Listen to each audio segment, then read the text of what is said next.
Long ago, in the heart of Nigeria, where the forest whispered secrets and the rivers carried the wisdom of the elders, there lived a peaceful community called Umoru. The people of Umoru thrived on farming, hunting, and shared labor. Their children laughed in the sun, their elders sat beneath baobab trees telling stories, and the women carried baskets of cassava and millet with strength and pride. But darkness came one harmattan season, riding in with a dust that was not just dry, but heavy with fear. A group of herders, known only as the Nifu, arrived from the north. They came with their cattle, their sharp machetes, and cold eyes. At first, the people of Umoru welcomed them, offering food and water as was their custom. But the Nifu wanted more than hospitality. They wanted to take the land, the food, the women. It began quietly. A missing goat here, a trampled farm there. But soon, silence gave way to screams. The Nifu struck at night, when the moon hid behind clouds and the wind grew still. They came with fury, slaughtering men who dared to protect their families. They burned huts and chased mothers with children to the forest.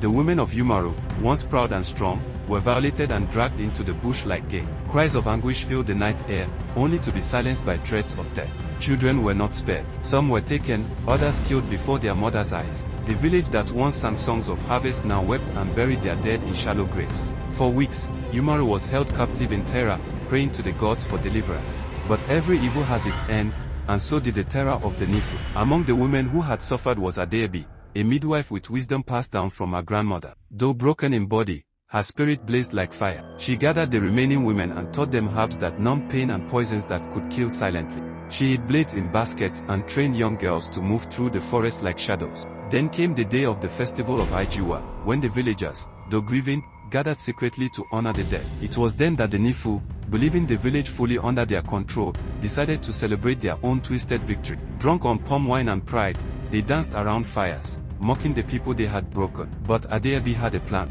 That night, while the Nifu feasted, the women served them poisoned meat. As the herders ate, the poison worked slowly. Some collapsed foaming at the mouth, others staggered into the forest confused. Those who fled were ambushed by the boys of Umoru, who had taken to the hills and returned with sharpened spears. One of the Nifu leaders, a brute named Bakuru, was caught red-handed dragging a young girl toward the forest. He was brought before the elders, his arms bound with ropes of palm fiber. The girl he had tried to harm stood tall beside him, refusing to shed another tear. The village did not kill him swiftly. They let him hear the stories of the lives he had destroyed. They made him listen to the names of the dead, of the women raped, of the children stolen. And then, they handed him to the spirits of the forest. From that day, no one ever saw the Nifu again. The land healed, slowly. The people rebuilt, singing songs of resilience. And Adaobi's name was etched into every heart, a reminder that even in the face of great evil, courage and unity could reclaim the soul of a people. So the elders say, when the sky grows dark too early and the wind carries the cries of the past, remember Umoru, remember Adaobi.